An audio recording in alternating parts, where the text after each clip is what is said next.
Je m'appelle Charlotte Richard, et ce que je vais vous raconter a bouleversé ma vie d'une manière que je n'aurais jamais imaginée. Pendant des années, j'avais mené une existence ordinaire, rythmée par mes responsabilités familiales, mes habitudes quotidiennes et une foi tranquille, mais peut-être un peu routinière. Je n'avais jamais pensé qu'un jour je serais celle qui partagerait une expérience de mort imminente, une histoire qui aurait la puissance de transformer les cœurs et d'alerter les consciences. Pourtant, ce qui m'est arrivé cette nuit-là d'octobre 2023 a changé tout ce que je croyais savoir sur la vie, la mort et ce qui se trouve au-delà. C'était une soirée typique, paisible, presque banale, mais qui portait en elle une promesse insoupçonnée. J'avais passé des heures merveilleuses avec mes petits-enfants, Tommy et Sarah, lors de leur pièce de théâtre scolaire. Tommy, du haut de ses 7 ans, incarnait un arbre parlant avec une joie désarmante, tandis que Sarah, âgée de 9 ans, resplendissait en fée principale. Les voir si heureux, si insouciants, emplissait mon cœur d'une chaleur que seules ces précieuses relations peuvent offrir. Je me souviens encore de leurs rires, de leurs expressions fières, alors qu'ils jouaient à leur rôle. Ces instants semblaient si simples, mais ils étaient en réalité des trésors que je n'oublierai jamais. Alors que je reprenais la route pour rentrer chez moi, tout semblait parfaitement calme. Il était 21h47 et la pluie tombait doucement, couvrant les routes d'un éclat miroitant sous la lumière des réverbères. Le tableau était paisible, presque trop paisible. J'avais baissé un peu les vitres de ma voiture pour sentir l'air frais et écouter le clapotis de la pluie, me laissant envahir par une sérénité profonde. Mais la vie, je l'ai appris cette nuit-là, peut basculer en un instant. En y repensant, je réalise que des signes avaient été placés sur mon chemin bien avant cette nuit fatidique. Depuis plusieurs semaines, je faisais des rêves étranges, si réels qu'ils me laissaient souvent troublée. Dans ces songes, je voyais des anges se rassembler, tenant des trompettes d'un éclat doré, attendant patiemment le moment de les faire résonner. Parfois, je me réveillais avec le sentiment que quelque chose d'important se préparait, mais je ne savais pas quoi. Je me disais que c'était peut-être mon imagination ou une conséquence de mes lectures spirituelles. Maintenant, je sais que ces rêves n'étaient pas des coïncidences, mais des messages subtils pour me préparer à ce qui allait arriver. Alors que je conduisais sur cette route déserte, mon esprit vagabondait entre la joie de la soirée passée et une certaine nostalgie. J'ai tendu la main pour augmenter légèrement le chauffage dans ma voiture. Ce geste anodin, si banal, a été le dernier avant que ma vie ne prenne un tournant irréversible. Une douleur brutale, déchirante, a envahi ma poitrine. C'était une sensation si violente que j'ai à peine eu le temps de comprendre ce qui se passait. Plus tard, on m'a dit que j'avais subi une crise cardiaque massive. À cet instant précis, ma voiture a quitté la route, dérapant sur l'asphalte mouillé avant de finir sa course dans un fossé. Ce qui s'est passé ensuite dépasse tout ce que j'aurais pu imaginer. L'instant où mon cœur a cessé de battre, quelque chose d'inexplicable s'est produit. Je me suis sentie sortir de mon corps, mais d'une manière si naturelle que cela n'a provoqué ni peur ni douleur. C'était comme si je me libérais d'un manteau lourd et encombrant. Tout ce qui était physique, toutes ces petites douleurs chroniques que je portais depuis des années, mon arthrite, les tensions musculaires, avaient disparu. Je me sentais légère, presque rajeunie, comme si le poids de mes années s'était envolé. Mais ce n'était que le début d'une expérience qui allait redéfinir ma compréhension de l'existence. Je me suis retrouvée dans un espace indescriptible, une sorte d'entre-deux qui n'était ni terrestre ni totalement céleste. Autour de moi, tout était baigné d'une lumière d'une beauté inimaginable. Ce n'était pas une lumière éblouissante comme celle du soleil, mais une lumière vivante, vibrante, qui semblait contenir en elle-même une sagesse infinie. Les couleurs qui m'entouraient étaient plus éclatantes que tout ce que j'avais vu sur Terre, et certaines d'entre elles étaient si uniques que je ne pourrais même pas leur donner un nom. C'est alors que j'ai entendu mon nom, prononcé avec une douceur et une autorité incomparables. Charlotte. Cette voix, elle n'avait rien de commun. Elle semblait contenir à la fois l'immensité de l'univers et l'amour le plus intime que l'on puisse ressentir. Je me suis retournée, et ce que j'ai vu m'a laissé sans voix. Un ange se tenait devant moi, majestueux, puissant, avec des yeux qui semblaient contenir des galaxies entières. Rien à voir avec les représentations enfantines d'anges que l'on voit dans les peintures. Il était imposant, mais pas effrayant. « N'aie pas peur », m'a-t-il dit, et instantanément, toute anxiété a disparu. Une paix profonde, surnaturelle, m'a enveloppée. L'ange m'a expliqué qu'il avait été envoyé par le Seigneur pour me montrer des choses qui allaient bientôt se produire, des choses destinées à réveiller l'Église et à préparer les croyants pour ce qui est à venir. C'est à ce moment-là que j'ai senti un mouvement, comme si nous traversions un corridor de lumière. Mon esprit était en paix, mais une part de moi savait que ce que j'allais voir allait changer ma perspective à jamais. Ce sentiment de calme et d'anticipation, mêlé d'une curiosité presque enfantine, m'a accompagnée alors que je me préparais à découvrir des vérités bien plus grandes que moi. Ce que j'ai vu par la suite ne ressemblait à rien de ce que j'avais jamais imaginé. Les visions du futur. Alors que je traversais ce corridor de lumière en compagnie de l'ange, une sensation étrange m'envahissait. Ce n'était ni de l'appréhension ni de la peur, mais une sorte de gravité, un sentiment que ce que j'allais voir aurait une importance immense, non seulement pour moi, mais pour tous ceux qui croient. La lumière qui nous entourait semblait vivante, presque pulsante, et elle transportait une chaleur réconfortante, comme si elle venait directement du cœur de Dieu. Soudain, nous sommes arrivés dans un espace qui ressemblait à une vaste étendue céleste. L'ange, avec une sérénité empreinte d'autorité, m'a dit « Ce que tu es sur le point de voir est destiné à l'Église, pour ceux qui ont des oreilles pour entendre. Beaucoup dorment encore, mais le temps est court. » Ces paroles résonnaient en moi comme un écho, et je sentais leur vérité s'imprimer profondément dans mon âme. La première chose que j'ai vue était la terre, mais pas comme nous la voyons habituellement. Elle semblait enveloppée d'une obscurité dense, presque palpable, comme une couverture lourde qui cherchait à étouffer toute lumière. Pourtant, malgré cette noirceur, il y avait des points lumineux dispersés partout à la surface. Ces lumières, l'ange m'a expliqué, représentaient le peuple de Dieu, ceux qui priaient, adoraient et restaient fidèles dans leur foi. Ces lumières étaient petites comparées à l'obscurité environnante, mais elles brillaient avec une intensité qui défiait les ténèbres. Alors que je contemplais cette scène, mon cœur se serra. L'ange me montra des églises remplies de fidèles, mais quelque chose n'allait pas. Beaucoup semblaient de simplement présents, physiquement là, mais spirituellement absents. J'ai entendu une voix, forte et claire, qui disait « Ils m'honorent de leurs lèvres, mais leurs cœurs sont loin de moi. » Ces paroles, bien que pleines de vérité, étaient déchirantes. J'ai compris que beaucoup d'entre eux ne faisaient que suivre des routines vides, sans véritable connexion avec Dieu. Cependant, au milieu de cette désolation spirituelle, j'ai vu quelque chose qui m'a donné de l'espoir, un réveil. Mais pas comme les réveils historiques dont nous avons entendu parler. Celui-ci était différent, plus profond, plus personnel. Je voyais des gens dans leurs maisons, leurs lieux de travail, leurs écoles, frappés soudainement par une conscience écrasante de la réalité de Dieu.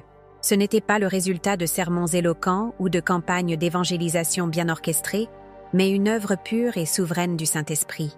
Les gens tombaient à genoux là où ils se trouvaient, pleurant, priant, se repentant, comme si une lumière intérieure leur révélait leurs besoins désespérés de Dieu.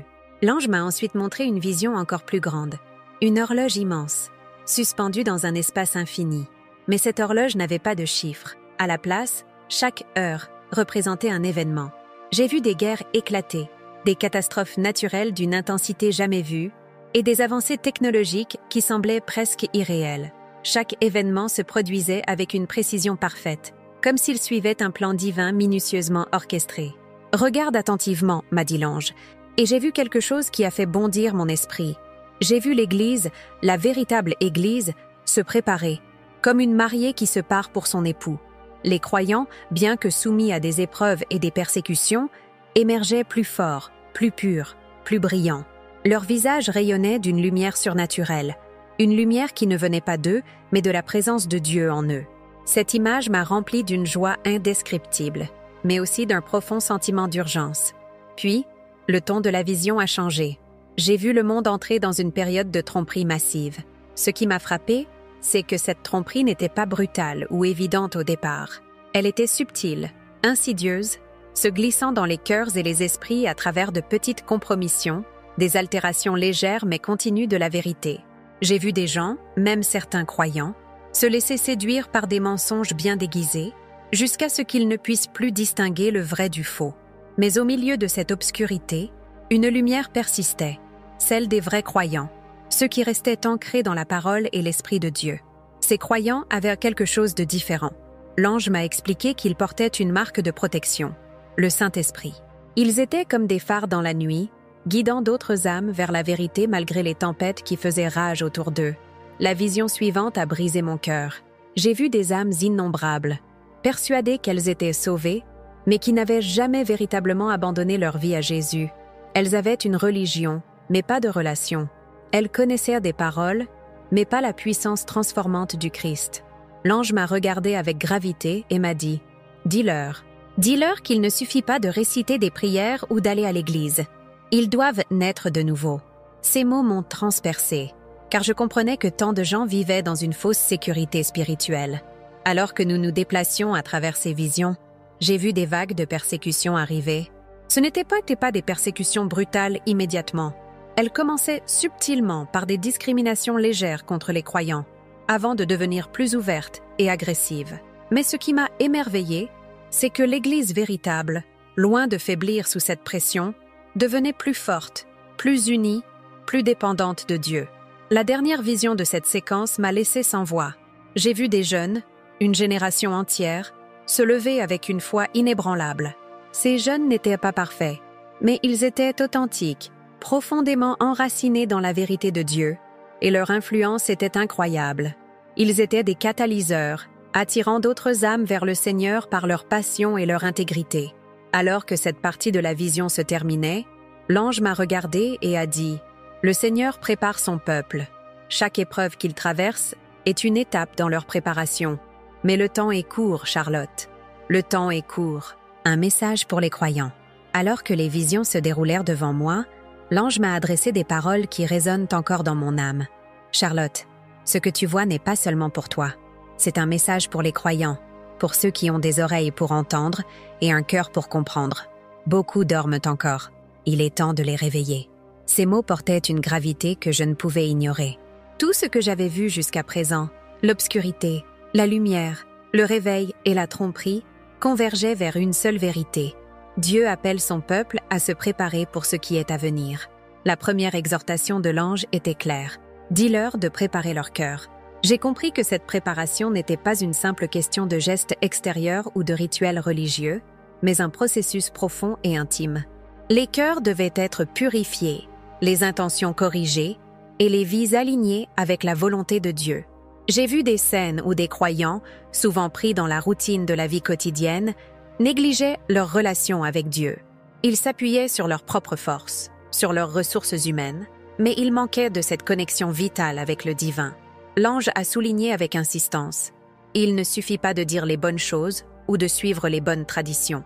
Dieu regarde le cœur. » Dans une vision qui m'a profondément touchée, j'ai vu une femme, assise dans sa chambre, les mains jointes en prière. Elle semblait désespérée, épuisée par les épreuves de la vie. Mais alors qu'elle priait sincèrement, un éclat de lumière est apparu autour d'elle.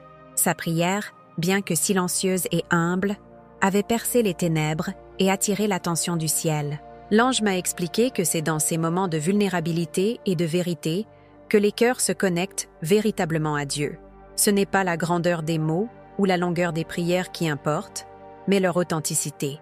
La deuxième exhortation de l'ange était tout aussi cruciale. Dis-leur de connaître la voix de Dieu.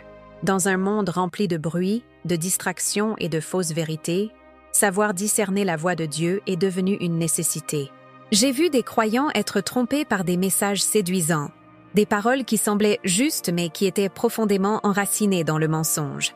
L'ange m'a montré des scènes où les gens se tournaient vers des leaders charismatiques, des figures influentes, mais négligeaient de chercher Dieu par eux-mêmes. Dans une autre vision, j'ai vu une jeune femme lire sa Bible avec intensité. Alors qu'elle méditait sur les Écritures, des rayons de lumière semblaient jaillir des pages, illuminant son esprit. Cette scène m'a montré la puissance de la parole de Dieu lorsqu'elle est étudiée avec un cœur sincère. L'ange a ajouté « Ceux qui connaissent la voix de Dieu ne seront pas ébranlés par les tromperies à venir. Mais pour entendre, ils doivent d'abord écouter. » La troisième exhortation, peut-être la plus urgente, était un appel direct. Dis-leur de se préparer pour le retour de Jésus. Ces paroles, bien que familières pour beaucoup de croyants, prenaient une nouvelle dimension dans le contexte de ce que j'avais vu. J'ai compris que la préparation ne signifiait pas seulement attendre passivement, mais vivre activement une vie qui reflète la foi, l'amour et l'obéissance. L'ange m'a montré une grande assemblée de croyants, debout comme une armée, chacun tenant une lampe allumée. Certains avaient des flammes brillantes, tandis que d'autres n'avaient qu'une faible lueur, et certains encore avaient des lampes complètement éteintes. L'ange a expliqué que les flammes représentaient la foi et la vigilance. Ceux qui négligeaient leur relation avec Dieu, qui se laissaient distraire par le monde, perdaient lentement leur lumière. Mais ceux qui restaient proches de lui, dans la prière, l'étude de sa parole et l'obéissance, brillaient avec une intensité qui repoussait les ténèbres. Dans une dernière vision poignante de cette section, j'ai vu des familles entières se réunir pour prier, des enfants et des parents s'agenouillant côte à côte. Cette image m'a montré que la préparation n'était pas seulement individuelle, mais collective. Les croyants sont appelés à se soutenir, à s'encourager mutuellement dans leur marche avec Dieu. L'ange a conclu cette séquence avec des mots qui résonnent encore. Le temps est court, Charlotte. Mais ceux qui se préparent maintenant verront la gloire de Dieu comme jamais auparavant. Alors que cette partie de la vision se terminait, je sentais un mélange d'urgence et d'espérance. Il ne s'agissait pas seulement d'avertir, mais d'inspirer, d'encourager et de rappeler que, malgré les défis, ceux qui restent proches de Dieu seront prêts pour ce qui est à venir. Cette anticipation m'a poussé à vouloir en voir plus, à comprendre comment Dieu préparait son peuple pour traverser ces temps extraordinaires. L'impact de l'expérience de Charlotte. Lorsque je suis revenue à moi, allongée sur ce lit d'hôpital, la première chose que j'ai ressentie était un étrange mélange de paix et d'urgence. J'avais été déclarée cliniquement morte pendant 13 minutes. Les médecins, incrédules, m'ont dit qu'il était presque impossible que je m'en sorte sans séquelles. Pourtant, j'étais là, éveillée, avec une clarté mentale que je n'avais jamais connue auparavant. Mais ce n'était pas seulement mon esprit qui était changé, c'était tout mon être. J'avais vu des choses qu'aucune langue humaine ne pourrait parfaitement décrire. Ma famille était là, rassemblée autour de mon lit. Mon fils aîné, d'ordinaire réservé, tenait ma main avec une douceur inhabituelle. Mes petits-enfants, Tommy et Sarah, me regardaient avec des yeux remplis d'amour et d'inquiétude. Ils ne comprenaient pas ce qui s'était passé, mais ils sentaient que quelque chose en moi était différent. Moi aussi, je le sentais. Ce que j'avais vécu ne pouvait pas être ignoré, et je savais que ma vie ne serait plus jamais la même. La première transformation évidente était cette paix profonde qui s'était installée en moi. Avant cette nuit, j'étais souvent anxieuse. Les responsabilités, les soucis de santé, les inquiétudes pour ma famille pesaient lourdement sur mon cœur. Mais maintenant, c'était différent. Cette paix n'était pas une simple absence de peur. Elle était tangible, comme une force silencieuse mais inébranlable. Elle semblait me rappeler constamment que, peu importe ce qui se passait dans ce monde, Dieu était souverain et son plan se déroulait parfaitement. Cependant, avec cette paix est venue une urgence que je ne pouvais ignorer. Ce que j'avais vu dans l'au-delà n'était pas pour être gardé pour moi seule. L'ange avait été clair. Je devais partager ses visions, ce message, avec autant de personnes que possible. Mais comment pourrais-je expliquer quelque chose d'aussi surnaturel? Comment transmettre l'intensité, la clarté, la vérité de ce que j'avais vécu? Ces questions me hantaient alors que je tentais de trouver les mots pour raconter mon histoire. Lorsque j'ai finalement commencé à parler, ma famille m'a écoutée avec attention. Je leur ai raconté la lumière vivante, l'ange majestueux, les visions du futur et le message urgent pour les croyants. Chaque détail semblait captiver leur attention, mais je pouvais voir la confusion dans leurs yeux. Comment une grand-mère ordinaire, une femme sans histoire spectaculaire, avait-elle pu vivre une expérience aussi extraordinaire? C'est précisément cette question qui a marqué le début d'un changement profond dans la dynamique de ma famille. Ma fille, qui s'était éloignée de l'Église depuis des années, a commencé à poser des questions. « Maman, crois-tu vraiment que tout cela est réel ?» m'a-t-elle demandé un soir, alors que nous étions seuls. J'ai vu dans son regard une lutte entre le scepticisme et un désir sincère de croire. Ce fut un moment crucial, non seulement pour elle, mais pour moi aussi. J'ai réalisé que partager cette expérience n'était pas seulement une tâche, c'était un pont pour reconnecter les cœurs à Dieu. Peu de temps après, mon témoignage a commencé à s'étendre au-delà de ma famille. Des amis, des voisins et même des membres de mon Église sont venus me voir, curieux d'entendre mon histoire. Certains étaient sceptiques, d'autres profondément émus, mais tous semblaient touchés d'une manière ou d'une autre. Une femme de ma congrégation m'a confié que mon témoignage lui avait donné le courage de pardonner à quelqu'un qu'elle avait évité pendant des années. Un jeune homme, que je connaissais à peine, m'a dit qu'il avait ressenti pour la première fois une vraie envie de prier après avoir entendu mes paroles. Mais ce qui m'a le plus frappé, c'est à quel point cette expérience a transformé ma propre compréhension de ce que signifie être un témoin de Dieu. Avant cela, je pensais que témoigner signifiait simplement raconter une histoire ou partager des vérités bibliques. Maintenant, je comprends que cela va bien au-delà. Être témoin, c'est porter en soi la réalité de ce que Dieu a fait et continue de faire, et vivre de manière à refléter sa lumière dans chaque interaction, chaque choix, chaque parole. Je me souviens d'un moment particulier, quelques semaines après ma sortie de l'hôpital. Une jeune mère que je croisais souvent au supermarché m'a arrêtée dans l'allée. Elle avait entendu parler de mon expérience par un voisin et voulait en savoir plus. Alors que je lui racontais une partie de mon histoire, elle a commencé à pleurer. Elle m'a dit qu'elle se sentait perdue, accablée par les exigences de la vie et qu'elle avait l'impression que Dieu l'avait oubliée. À cet instant, j'ai compris pourquoi l'ange avait tant insisté sur le fait de partager ce message. Ce n'était pas seulement pour alerter ou avertir, c'était pour rappeler aux gens qu'ils ne sont jamais seuls, que Dieu voit chaque larme, chaque lutte, et qu'il est toujours là, prêt à accueillir ceux qui se tournent vers lui. L'impact de cette expérience ne s'est pas limité aux autres. Elle a également transformé ma propre vie. Chaque matin, je me réveille avec un sentiment renouvelé de gratitude et de mission.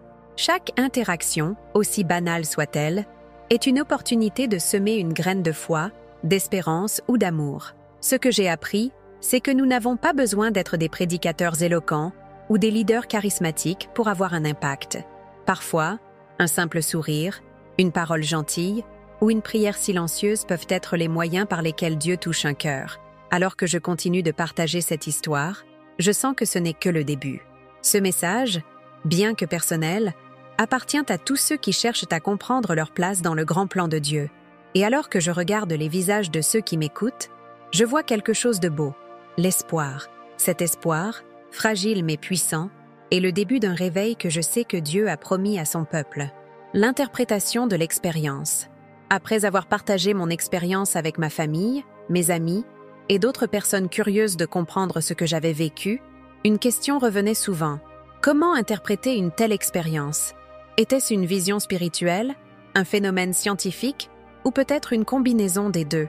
Ces questions, bien qu'intrigantes, m'ont poussé à réfléchir profondément, non seulement sur la nature de ce que j'avais vu, mais aussi sur la manière dont nous percevons ce qui dépasse notre compréhension humaine. D'un point de vue spirituel, tout ce que j'avais vécu semblait pointer vers une vérité centrale. Dieu est réel, actif et proche de ceux qui cherchent à le connaître.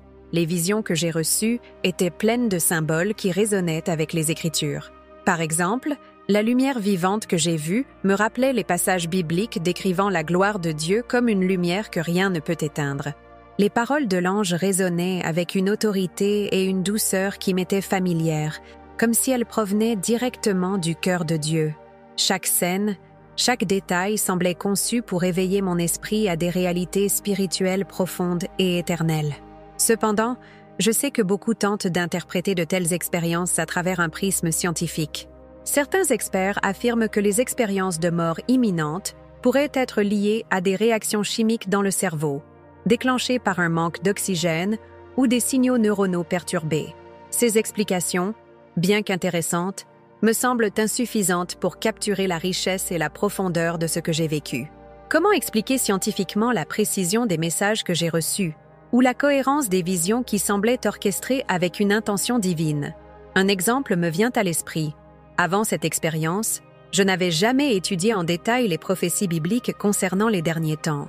Pourtant, les visions que j'ai reçues, avec leurs horloges célestes, leurs événements synchronisés et les avertissements sur les tromperies à venir, correspondaient précisément à des passages des Écritures que j'ai découverts plus tard. Comment expliquer cela par de simples processus biologiques?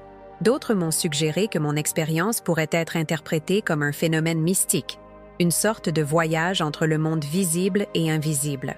Cette perspective, bien que fascinante, manque à mon sens de capturer l'intention précise de ce que j'ai vécu. Ce n'était pas une simple exploration de l'inconnu ou une quête personnelle. Chaque vision, chaque mot de l'ange portait un message clair et urgent pour l'Église et pour moi-même. Parmi les visions les plus marquantes, il y avait celle de l'horloge géante, suspendue dans un espace infini. Cette horloge ne mesurait pas le temps tel que nous le connaissons, mais les événements clés du plan de Dieu. Chaque heure correspondait à un moment décisif, des guerres, des bouleversements climatiques, des avancées technologiques qui semblaient à la fois fascinantes et inquiétantes. Ce qui m'a frappé, c'est la précision parfaite de cette horloge. Rien ne semblait laissé au hasard. Tout était orchestré selon un calendrier divin. Cette vision m'a rappelé que Dieu est souverain, même au milieu du chaos apparent de notre monde. Mais peut-être l'une des interprétations les plus personnelles pour moi concerne la lumière et l'obscurité que j'ai vues sur la terre. L'obscurité, lourde et oppressante, symbolisait les défis et les tromperies auxquels nous sommes confrontés chaque jour. Cependant, les points de lumière, ces âmes fidèles qui prient, adorent et se tiennent fermes, représentaient l'espoir et la puissance du peuple de Dieu. Ces lumières, bien que petites en apparence, avaient la capacité de repousser les ténèbres. Cela m'a appris une leçon précieuse. Même nos actions les plus modestes, lorsqu'elles sont inspirées par Dieu, peuvent avoir un impact profond dans le monde spirituel. Un autre élément crucial de cette expérience a été la révélation de l'urgence du moment. L'ange m'a montré que nous vivons à une époque où chaque choix, chaque décision a des répercussions éternelles. Cela m'a rappelé une image que j'ai vue dans mes visions. Des gens marchant sur une route large et confortable, inconscients qu'elle menait à un précipice. Cette image était si poignante que je ne peux l'oublier. Elle m'a poussé à réfléchir sur la manière dont nous vivons notre foi. Sommes-nous simplement en train de suivre des habitudes religieuses ou cherchons-nous réellement à connaître Dieu personnellement? Bien sûr, tout le monde ne partage pas cette perspective. Certains m'ont regardé avec scepticisme, d'autres avec curiosité. Mais au-delà des débats, ce que j'ai appris, c'est que cette expérience n'était pas seulement une révélation pour moi, mais une invitation pour tous. Une invitation à explorer les profondeurs de la foi, à poser des questions difficiles et à chercher des réponses avec un cœur ouvert. Alors que je continue de réfléchir à cette expérience, je suis remplie d'un mélange d'émerveillement et de responsabilité. Je comprends que ce que j'ai vécu est un don, mais aussi une charge. Ce n'est pas à moi de convaincre ou de prouver quoi que ce soit, mais simplement de partager ce que j'ai vu et entendu avec sincérité. Ce que j'espère, c'est que mon témoignage pourra servir de point de départ pour ceux qui cherchent à comprendre les mystères de Dieu. Peut-être que certains trouveront des réponses, tandis que d'autres seront inspirés à poser leurs propres questions. Quoi qu'il en soit, mon souhait est que chacun puisse voir cette expérience non comme une fin en soi, mais comme une porte ouverte vers quelque chose de beaucoup plus grand. Débat et controverses. Après avoir partagé mon expérience avec des croyants et des non-croyants, je me suis rapidement rendu compte qu'un tel récit ne pouvait pas laisser indifférent. Certains y voyaient une preuve évidente de la réalité de Dieu, un témoignage vivant de sa proximité et de son plan. D'autres, cependant, étaient sceptiques, cherchant des explications rationnelles ou rejetant totalement l'idée d'un au-delà. Ces réactions m'ont confronté à des débats et controverses qui, bien que parfois difficiles, m'ont également poussé à réfléchir davantage à la signification de ce que j'avais vécu. L'une des premières questions qui se posaient était la suivante. Les expériences de mort imminente sont-elles des aperçus authentiques de l'au-delà ou simplement des phénomènes produits par le cerveau? Les sceptiques m'ont souvent parlé des études scientifiques qui suggèrent que ces expériences pourraient être le résultat d'un manque d'oxygène au cerveau, d'une libération massive de neurotransmetteurs ou d'une activité cérébrale résiduelle. Ces théories, bien qu'intéressantes, ne parviennent pas à expliquer la précision et la profondeur des visions que j'ai reçues. Un médecin, après avoir entendu mon témoignage, m'a confié que certaines parties de mon récit, comme la lumière vivante et les sensations de paix, correspondaient à des descriptions d'autres patients ayant vécu des expériences similaires. Mais il a également reconnu que beaucoup de ces visions incluent des éléments que la science ne peut expliquer, des messages clairs, des symboles spirituels cohérents, ou encore des informations qu'un patient ne pourrait pas connaître autrement. Cette tension entre le spirituel et le scientifique est au cœur du débat. Parmi les croyants, un autre type de controverse a émergé. Certaines personnes étaient enthousiastes, voyant dans mon témoignage une confirmation des promesses bibliques. D'autres, cependant, étaient plus réservées, craignant que de telles expériences puissent être mal interprétées ou même manipulées. « Comment peux-tu être certaine que ce que tu as vu venait de Dieu ?» m'a demandé un jour un ami proche. Cette question, bien que troublante, m'a forcée à approfondir ma foi et à examiner mon expérience à la lumière des Écritures. C'est en relisant la Bible que j'ai trouvé des parallèles troublants avec ce que j'avais vu. Par exemple, la grande horloge céleste que l'ange m'a montrée semblait refléter l'idée biblique que Dieu contrôle parfaitement le cours de l'histoire. De même, les points lumineux sur terre, représentant les croyants fidèles, correspondaient à l'image de l'Église comme une lumière dans les ténèbres. Ces confirmations m'ont rassuré sur l'origine divine de mes visions, mais elles ont également souligné l'importance de les interpréter avec discernement. Un autre aspect controversé de mon expérience concernait les implications pour la vie après la mort. Beaucoup de gens, même parmi les croyants, avaient du mal à accepter l'idée que certains pourraient penser être sauvés, mais ne le seraient pas réellement. La vision des âmes perdues, persuadée qu'elles étaient sur le bon chemin, a suscité des discussions passionnées. Comment une personne qui va à l'église chaque semaine pourrait-elle ne pas être sauvée? M'a demandé un membre de ma congrégation. Cette question, bien que difficile, m'a permis de partager un des messages centraux de mon expérience. La foi authentique va au-delà des apparences. L'ange m'a clairement montré que beaucoup honorent Dieu de leurs lèvres, mais que leurs cœurs sont loin de lui. Ce n'est pas la fréquentation d'une église ou la récitation de prières qui sauve, mais une relation personnelle et transformante avec Jésus-Christ. En dehors des cercles religieux, mon expérience a également soulevé des questions philosophiques plus larges. Qu'est-ce que la conscience? Que signifie réellement vivre, mourir, et ce qui se trouve après? Ces questions transcendent les frontières de la religion et de la science, touchant à l'essence même de ce que signifie être humain. J'ai rencontré des personnes qui, bien qu'athées ou agnostiques, étaient profondément touchées par mon récit. « Je ne crois pas en Dieu, mais ce que vous dites me fait réfléchir », m'a confié un collègue d'un membre de ma famille. Ce qui m'a frappé dans tous ces débats, c'est à quel point les gens cherchent des réponses, même s'ils ne le réalisent pas toujours. Pour certains, mon expérience était une confirmation de leur foi. Pour d'autres, elle était un défi à leur conviction.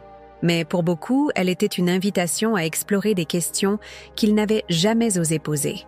Ces discussions, bien que parfois difficiles, m'ont également appris une leçon précieuse. Ce n'est pas mon rôle de convaincre ou de prouver quoi que ce soit.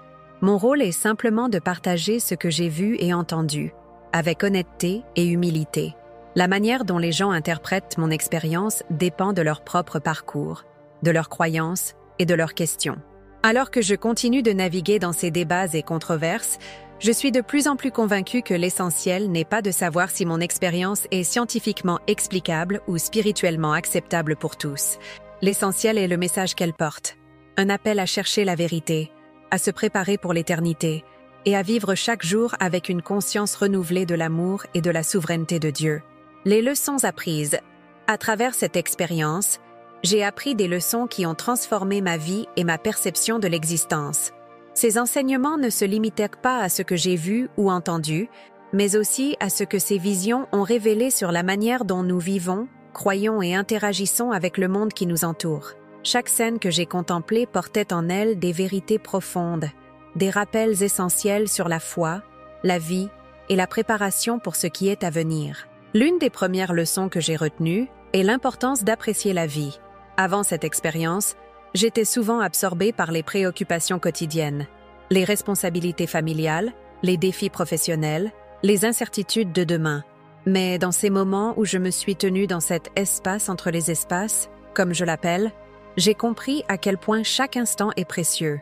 La lumière que j'ai vue, cette lumière vivante et vibrante, semblait refléter une vérité universelle. La vie est un don, et chaque souffle que nous prenons est un acte de grâce. Je me souviens particulièrement d'une vision où j'ai vu des familles réunies, partageant des moments simples mais sincères, des repas autour d'une table, des rires, des discussions tardives.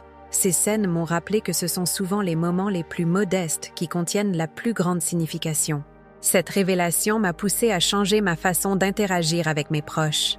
Depuis cette expérience, chaque sourire de mes petits-enfants, chaque conversation avec un ami, chaque coucher de soleil est devenu une opportunité de gratitude et de joie.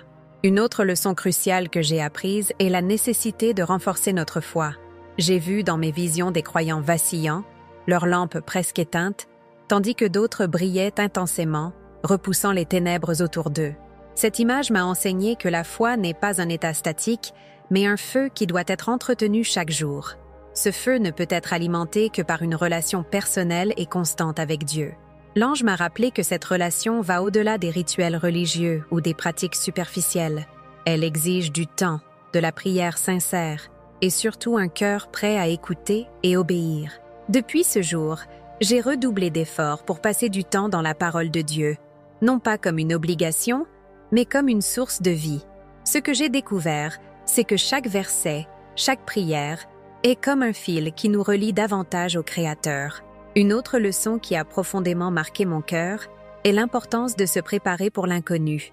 Dans mes visions, j'ai vu des gens surpris par les événements, désorientés par les tromperies et les épreuves qui se présentaient.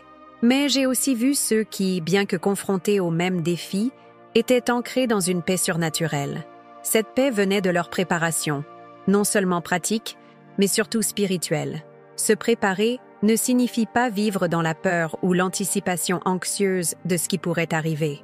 Au contraire, cela signifie vivre chaque jour avec intention, en alignant nos cœurs avec la volonté de Dieu.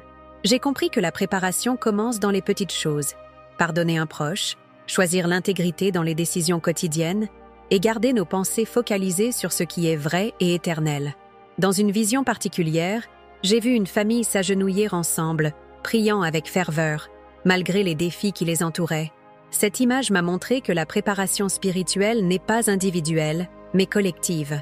Nos relations, avec notre famille, nos amis, notre communauté, sont des outils par lesquels Dieu travaille pour nous préparer et nous fortifier.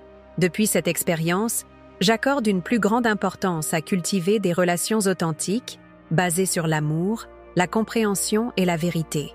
Une leçon inattendue mais précieuse a été de reconnaître la puissance des petits actes. Dans mes visions, j'ai vu des gestes simples, un sourire, une prière silencieuse, une main tendue, créer des vagues dans le royaume spirituel. Cela m'a rappelé que nous n'avons pas besoin d'accomplir des exploits spectaculaires pour être utilisés par Dieu. Chaque acte de bonté, chaque décision de rester fidèle à la vérité contribue à repousser les ténèbres et à faire briller la lumière de Dieu. Enfin, j'ai appris que tout ce que nous vivons, même les épreuves, a un but. Dans mes visions, j'ai vu des croyants traverser des moments difficiles, mais ces épreuves les affinaient, les rendaient plus forts et plus brillants. L'ange m'a expliqué que rien n'est gaspillé dans le plan de Dieu.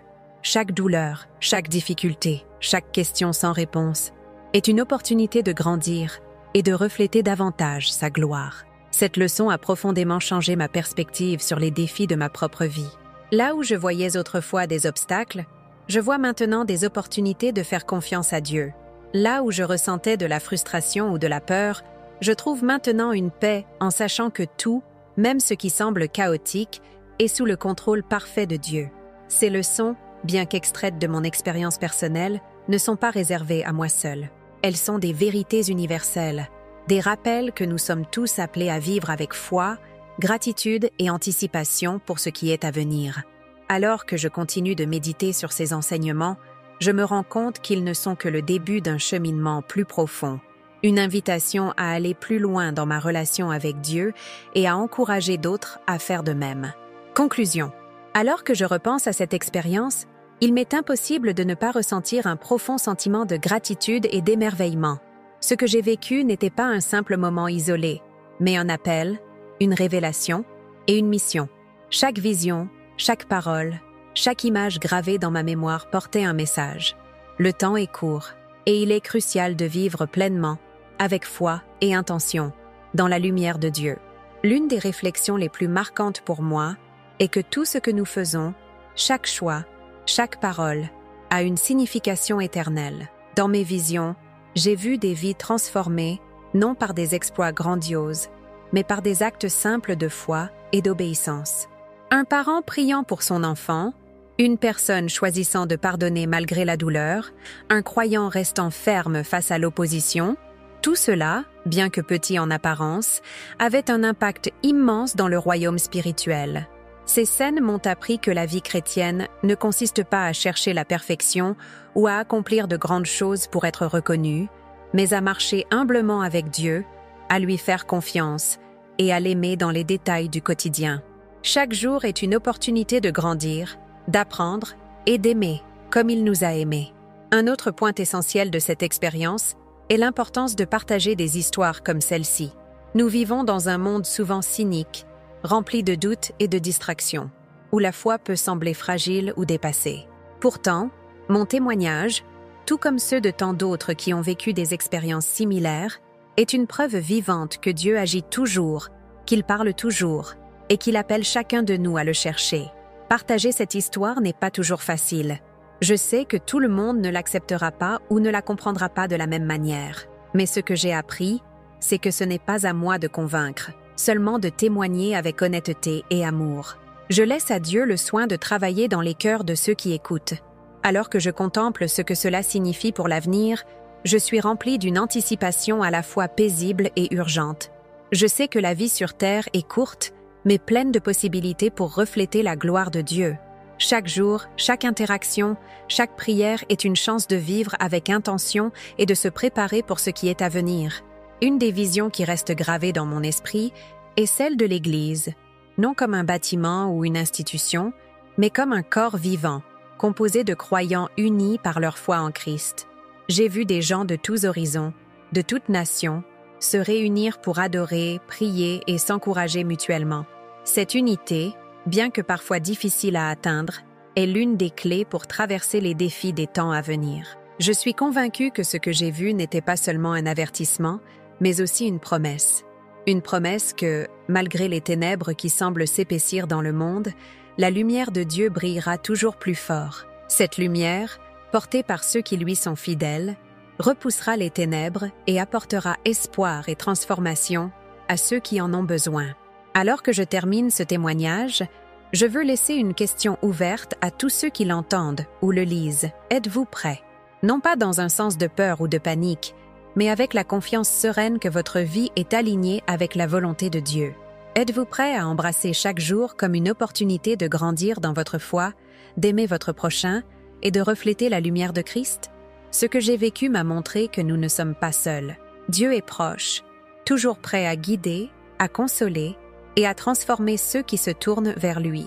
Mon espoir est que ce témoignage serve d'encouragement, d'inspiration et peut-être même d'éveil pour ceux qui cherchent des réponses ou qui se sentent perdus. La vie est courte, mais remplie de sens.